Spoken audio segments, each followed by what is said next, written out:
बिस्मिल्लाहिर्रहमानिर्रहीम, अस्सलाम वालेकुम। This is me Aamir Nazir. Welcome to my YouTube channel. Exams are the worst part of our education system. क्या आप लोग इस फ्रेज़ से, इस सेंटेंस से एग्री करते हैं? काफ़ी हद तक मैं इस सेंटेंस से एग्री करता हूँ और ये वीडियो बनाने का मकसद इस बात के ऊपर थोड़ी सी डिस्कशन करनी है आप लोगों के साथ कि why it is sad that कि हमारा जो एजुकेशन सिस्टम है उसमें एग्ज़ाम सबसे वर्स्ट पार्ट है, सबसे वर्स्ट चीज़ है जो कि हम देते हैं, यानी एग्ज़ाम। कुछ लोग तो इसको फ़नी वे में जैसे कहते हैं कि एग्ज़ाम्स बोरिंग होते हैं और एग्ज़ाम्स, मैं उस वे में बात नहीं करूँगा। मैं इस सिस्टम को लेकर मेरे कुछ तहफ़्फ़ुज़ात और आप लोगों के भी होंगे, मैं इस हवाले से बात करूँगा। हमारे एक बहुत अच्छे टीचर थे स्टेटिस्टिक्स के, अल्लाह उनकी मग़फ़िरत फरमाए। वो ये बात अक्सर कहा करते थे और उस टाइम मुझे इस चीज़ की समझ नहीं आती थी। मैं तो एग्ज़ाम्स को लेकर बड़ा पैशनेट था, बड़ा मैं एक्साइटेड होता था। तो लेकिन जब आहिस्ता आहिस्ता मैंने जब मैंने पढ़ाना शुरू किया, अपने सिस्टम को और करीब से देखा, एजुकेशन सिस्टम को, तो मुझे बहुत सारे फ्लॉज इसमें नज़र आए। सबसे पहली बात है कि जिस सब्जेक्ट को हम पढ़ते हैं उस सब्जेक्ट के जब हम एग्ज़ाम देते हैं तो ये एक बड़ी बदकिस्मती है कि एग्ज़ाम में हमसे कुछ क्वेश्चंस किए जाते हैं और हम अगर उनका आंसर कर दें तो कहा जाता है कि यार ये बंदा इस एग्ज़ाम में टॉपर है, या अगर अच्छे मार्क्स आ जाए इस एग्ज़ाम पे इसकी ग्रिप है। हालांकि कुछ सेलेक्टिव क्वेश्चंस ही होते हैं। फॉर एग्जांपल मैं एक छोटी सी एग्जांपल आपको देता हूँ। बिजनेस कम्युनिकेशन की हम बात करते हैं। बिजनेस कम्युनिकेशन एक बहुत ही इन डेप्थ सब्जेक्ट है, लेकिन आपको उसमें 5 सवाल करके आपको जज किया जाता है उस बेस पे कि 5 सवाल आपने कर लिए, तो अगर आपने 5 सवाल बिल्कुल ठीक किए हैं तो आपको 100 में से 90 मार्क्स या 80 मार्क्स मिल जाएंगे। तो मार्क्स का मतलब तो ये होता है ना कि ये बंदा इस चीज़ में कितना अच्छा है। तो 5 क्वेश्चंस करने की बेस पर अगर फॉर एग्जाम्पल आपको 5 सवाल ही याद थे और आपने 5 सवाल कर लिए, आपके 80-90 नंबर आ गए। ये बात कैसे जज कर सकते हैं कि आपकी बिजनेस कम्युनिकेशन बहुत अच्छी है, आपकी कम्युनिकेशन स्किल्स बड़ी अच्छी है, इम्प्रूव हुई है। ऐसे लोग भी मैंने देखे जो जिनको बोलना नहीं आता या जो फेस नहीं कर सकते पब्लिक को, जिनकी, क्योंकि बिजनेस कम्युनिकेशन के 4 डायमेंशन होती हैं, reading, writing, listening and speaking. कुछ में वो वीक होते हैं इन 4 डायमेंशंस में। मोस्टली लोग स्पीकिंग में वीक होते हैं, कुछ लोग लिसनिंग में वीक होते हैं। लेकिन अगर उनसे क्वेश्चन पेपर में आ जाता है कि reasons for poor listening and suggestion for a good listening, वो लिख देता है, आप उसको पूरे मार्क्स मिल जाते हैं। जबकि उसकी लिसनिंग अच्छी नहीं है, या स्पीकिंग पावर्स के लिए गाइडलाइंस उसने लिख दी 10, उसकी स्पीकिंग पावर अच्छी नहीं है। तो सोसाइटी जजेस you on the basis of your exam marks, कि अगर आपकी कम्युनिकेशन में अच्छे मार्क्स है तो इसका मतलब है कि आपकी कम्युनिकेशन अच्छी है। हम तो ये जज करने के लिए पेपर ले रहे हैं ना कि हमारी मैनेजमेंट कितनी अच्छी है, तो मैनेजमेंट के पेपर में कितने मार्क्स हैं, यानी जो भी आप जहाँ भी अप्लाई करते हैं। तो ये एक वर्स्ट सिनेरियो है कि आप एक सब्जेक्ट जो है उसमें आप जो है वो 5 सवाल करके जो है ना आप जज करवा रहे हैं खुद को, हमारा सिस्टम हमें जज कर रहे हैं। दूसरा जो हमारा जो कल्चर है वो गेस्ट पेपर कल्चर है। एग्ज़ाम से 1 हफ्ता पहले, 10 दिन पहले इतने सारे मैसेजेस आते हैं, लोग टीचर से अपने रब्ता करते हैं, कमेंट कर रहे होते हैं लोग इस चैनल पे भी कि काइंडली हमें गेस्ट पेपर दे दे, गेस्ट पेपर दे दे। उसमें 20-25 सवाल होते हैं, 15 सवाल होते हैं। वो क्वेश्चन याद करके लोग पेपर देने चले जाते हैं। ये जो गेस्ट पेपर कल्चर है ना, ये इस वजह से भी हमारा जो एग्ज़ाम है, हमारे जो एग्ज़ाम्स होते हैं और क्वेश्चन कैसे होते हैं, ड्यूटीज़ ऑफ अ मैनेजर, और बंदा लिख भी देता है और उसको नंबर भी अच्छे मिल जाते हैं। बट हमें तो ये देखना है ना कि वो उसने जो मैनेजमेंट पढ़ी है उसमें वो कितना ज़्यादा प्रैक्टिकली कितना अच्छा है। आप कोई ऐसे एग्जाम्स बनाए, कोई ऐसा पेपर बनाए जो कि क्वेश्चन आंसर वाला ना हो, क्योंकि ये टेक्निक तो ख़त्म हो चुकी है। जितने भी तरक्की याफ्ता ममालिक हैं, जितने भी प्रोग्रेस कंट्रीज़ हैं, वहाँ तो नहीं होती है। आपको सिनेरियो बेस दे, आप ओपन बुक रख लें भले। ओपन बुक का मतलब है मैं क्वेश्चन दूँ, मैं कहूँ भाई आप बुक से देख सकते हैं, लेकिन क्वेश्चन ऐसा नहीं हो कि बट आर द फंक्शंस, उसको एक सिनेरियो दो। Suppose you are the manager in for example ABC company, you are facing this problem. Suppose sales drop हो रही है आपकी, सपोज आपके एम्प्लॉइज छोड़ के जा रहे हैं, ओवर स्टाफिंग हो गई है। अब आप बताएं कि how will you solve the problem, अब वो उसका आंसर करें। लेकिन ऐसा नहीं होता ग्रेजुएशन लेवल पे भी ऐसा नहीं होता। स्कूल पे तो समझ में आता है, स्कूल में हमारे पास एक क्वेश्चन होता था कि टाइप्स ऑफ मैनेजर है फॉर एग्जांपल, तो आपने लिख दिया। इस तरह नहीं होना चाहिए।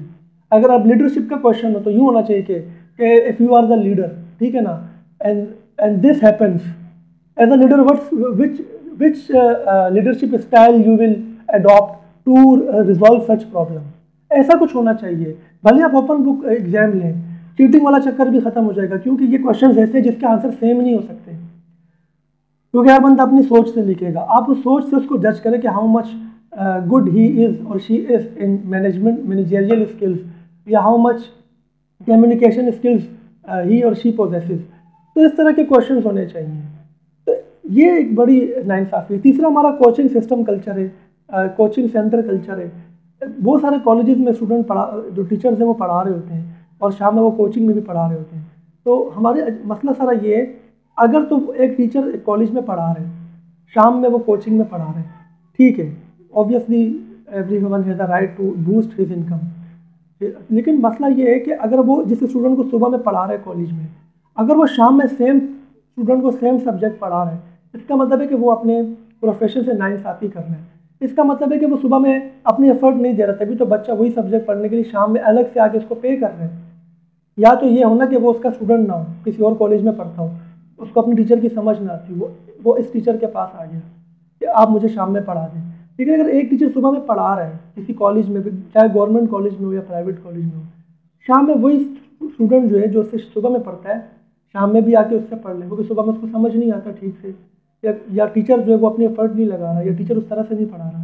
तो ये बहुत ही ज़्यादा बदकिस्मती की बात है हमारे मुल्क में, ये जो कल्चर इस तरीके से डेवलप हुआ है कोचिंग सेंटर्स का और इन चीज़ों का। चौथी जो चीज़ है वो नोट्स कल्चर है। देखिए, तो मुझे ये समझ में नहीं आती, किसी भी स्टूडेंट को जब पेपर करीब होते हैं, एक गेस्ट पेपर दूसरा नोट्स चाहिए होते हैं। देखिए, नोट्स के अंदर नोट्स क्या होते हैं? फॉर एग्जांपल मैंने 5-6 अलग अलग बुक्स ली और मैंने एक क्वेश्चन के आंसर कुछ लाइनें यहाँ से ले ली, कुछ वहाँ से ले ली, कुछ अपनी तरफ से लिख दी। इसका मतलब है कि आप तो रट्टा लगा के जाओगे ना, मतलब फिर बात वही वाली आ गई कि फिर तो एग्ज़ाम लेने का क्या फ़ायदा है। इसकी छोटी सी एग्जांपल है, एक मदरसे का बच्चा जो कि हिफ्ज़ कुरान कर रहा है। हमारी बदकिस्मती क्या है, आप अब देखिए, एक पहली बात, कुरान मजीद है, वो दुनिया में सबसे ज़्यादा पढ़े जाने वाली किताब है। पूरी दुनिया के अंदर सबसे ज़्यादा पढ़ी जाने वाली किताब कुरान मजीद है। बदकिस्मती ये है कि सबसे ज़्यादा बगैर समझे पढ़े जाने वाली किताब भी कुरान मजीद है। यानी अगर एक बच्चा हाफिज़ कुरान, एक बंदा हाफिज़ कुरान है, किसी भी एज का है, उसको पूरा कुरान हिफ्ज़ है, लेकिन उस कुरान में बात बेसिकली हमें क्या मैसेज दिया जा रहा है, हमें किन चीज़ों का जिक्र हमारे साथ किया जा रहा है, ये हमें नहीं पता। तो ये एक बड़ी बदकिस्मती है कि हमारे यहाँ, तो मैं किसी ऐसे बच्चे को पकड़ूँ जो कि 7-8 साल का हो, जिसका हाफ़्ज़ा बहुत तेज़ हो, जो हिफ्ज़ करते हैं बच्चे उनका हाफ़्ज़ा बड़ा तेज़ होता है, मैं मैनेजमेंट का गेस्ट पेपर बना के 10 सवाल उसको याद करवा दूँ, रट्टा लगवा दूँ, वो भी पास कर लेगा मैनेजमेंट का पेपर। नोट्स दे दूँ या बुक दे दूँ, निशान लगा के दे दूँ। निशान अब ऐसे ऐसे डफर स्टूडेंट्स भी होते हैं जो कि कहते हैं सर हमें निशान भी लगवा दें। मतलब आप क्या स्कूल में पढ़ रहे हैं? मैं तो बहुत ज़्यादा डिसअपॉइंटेड हूँ अपने एजुकेशन सिस्टम को, बिकॉज मैं भी सिस्टम का पार्ट हूँ, मैं भी मेरे भी स्टूडेंट से पढ़ाता हूँ, लेकिन ये मेरे अपने पर्सनल व्यूज़ हैं। हम बात ही कर सकते हैं ना, हमारे पास तो पावर नहीं है। हम मुझ जैसे बहुत सारे टीचर जैसे हैं जो कि इख्तलाफ रखते हैं इस हमारे एजुकेशन सिस्टम से, हमारे इस एग्ज़ाम्स की टेक्निक से। ये क्या बात हुई कि आपने जो है ना पूरी बुक आपने पढ़ा दी और आपने उसमें से 5 सवाल निकाल के उस बेस पर बच्चे को जज करना है कि इस बंदे की मैनेजमेंट कितनी अच्छी है, और फिर वो 5 सवाल जो है वो किसी नोट से, किसी बुक से रट्टा लगा के आ जाए। रट्टा लगाने वाला काम तो कोई, मैं आपको बता रहा हूँ, किसी इस मदरसे का कोई बच्चा हो वो भी कर सकता है। हमारा जो भी सिस्टम बना हुआ है उसमें जितने भी हमारे थ्योरेटिकल एग्जाम्स होते हैं उसमें रट्टा लगाया जाता है ना। आप लोग भी लगाते होंगे रट्टा, मैंने भी लगाया था। मैं ये नहीं कह रहा कि मैं तो बड़ा समझता था, मैंने भी रट्टा लगाया, लेकिन किसी को तो उठकर बात करनी होगी ना। तो अच्छा, बहुत सारे स्टूडेंट्स ऐसे भी मैंने देखे हैं जो कि बहुत चीज़ें समझते हैं, वो गेस्ट पेपर इससे तैयारी नहीं करते, वो क्या करते हैं, समझते हैं टॉपिक को और अपने वर्डिंग में लिखने की कोशिश करते हैं और उनके मार्क्स भी अच्छे आते हैं। तो मैं आपको यही आइडिया दूंगा, मैं आपको यही सजेशन दूंगा कि भाई आप लोग जो है ना रट्टा नहीं लगाओ, आप लोग शुरू से पढ़ो। ये जो 2 महीने पहले पढ़ना शुरू कर दो फिर कि तुम्हारी सप्ली आ गई, KU हमसे ज्यादती कर रहे हैं, KU हमारे पेपर रुकता है, ऐसा कोई सीन नहीं होता। आप लोग खुद इसके जिम्मेदार हो, आपका पेपर रुक रहा है, क्यों आप लोग रट्टे लगा के जा रहे हो, आप गेस्ट पेपर कल्चर पे जा रहे हो, आप जो है वो सेल्फ स्टडी भी नहीं करते। ठीक है, आप बहुत सारा आपने जैसे जो प्राइवेट स्टूडेंट है कॉलेज नहीं जाते या जॉब की वजह से अगर रेगुलर ये तो नहीं जा सकते, ठीक है, आप किसी टीचर से पढ़ रहे हैं, बट आप लोग खुद पूरी सेल्फ स्टडी तो करो। ये तो नहीं करो ना कि सर निशान भी लगा के दें, गेस्ट पेपर भी दें। क्यों गेस्ट पेपर दें? आपकी मैनेजमेंट कितनी अच्छी, कम्युनिकेशन कितनी अच्छी है, ये तो आपको अगर आप जब आपका इंटरव्यू होगा, आप किसी जॉब में जाएंगे तो जॉब में आप जब बात ही नहीं कर पाएंगे इंटरव्यूअर से, जो इंटरव्यू आपका लेगा उससे आप बात ही नहीं कर पाएंगे। वो आपसे आपको पता है, आपकी जब CV आप जाती है ना किसी के सामने, अगर अच्छा इंटरव्यूअर हो तो आपसे पूछता है आपका जॉब ऑब्जेक्टिव क्या है, why should we hire you. एक वीडियो मैं इस पर बनाऊँगा, इंटरव्यू देने के इफेक्टिव वेज, आप इंटरव्यू कैसे दें, आपकी ड्रेसिंग कैसी होनी चाहिए, आप किस क्वेश्चन का क्या आंसर दें। बहुत सारे क्वेश्चन होते हैं जैसे कि how should we hire you, बड़ा what is your job objective, ठीक है ना, लास्ट जॉब क्यों आपने छोड़ी, क्यों स्विच की, इस तरह की बहुत सारी चीज़ें आपसे की जाती हैं कि लाइफ में क्या करना चाह रहे हो, क्या ये तो छोटी मोटी जॉब है, यहाँ पर ये मसले वो मसले, क्या आप ज्वाइन कर पाएंगे ETC। अपने एक्सपीरियंसेस की बेस पर मैंने मोर देन 100 इंटरव्यूज़ दिए हैं जॉब के लिए, क्योंकि मुझे जॉब नहीं मिल रही थी पहले, काफ़ी मैं अनएम्प्लॉयड था तकरीबन 1 साल तक आफ्टर माई MBA। यानी MBA को हवा बनाया मैंने, MBA के बाद 1 साल तक मैं टीचिंग ही करता रहा। टीचिंग तो बहुत टाइम से कर रहा हूँ, when I was in after my intermediate I started teaching, तो वो तो पार्ट टाइम में चलती रही, अभी भी अल्हम्दुलिल्लाह चल रही है। तो काफ़ी हद तक ये बात सही है कि एजुकेशन का जो वर्स्ट पार्ट है ना वो एग्जाम्स है। Exams are the worst part of our education system. तो आपके क्या व्यूज़ हैं, आप बिल्कुल कमेंट सेक्शन में बता सकते हैं, इस पर बात कर सकते हैं हमसे। हमारे तमाम अकाउंटिंग के लेक्चर्स और ADC पार्ट 1 और पार्ट 2 के सिलेबस की वीडियोस में डाल चुका हूँ, वो भी आप अगर देखना चाहें तो हमारे इस चैनल पे अवेलेबल है और डिस्क्रिप्शन में उसके लिंक्स मौजूद हैं। और इस वीडियो के आखिर में भी विंडोज़ में आपको दिख जाएंगे, आप उस पर क्लिक करके देख सकते हैं। तो उम्मीद है आपको ये वीडियो पसंद आई होगी। इस तरह की और वीडियोज़ के साथ मैं आपके साथ ज़रूर नेक्स्ट इंशाल्लाह वीडियो में मुलाकात होगी। अपना ख्याल रखिएगा। अल्लाह हाफ़िज़।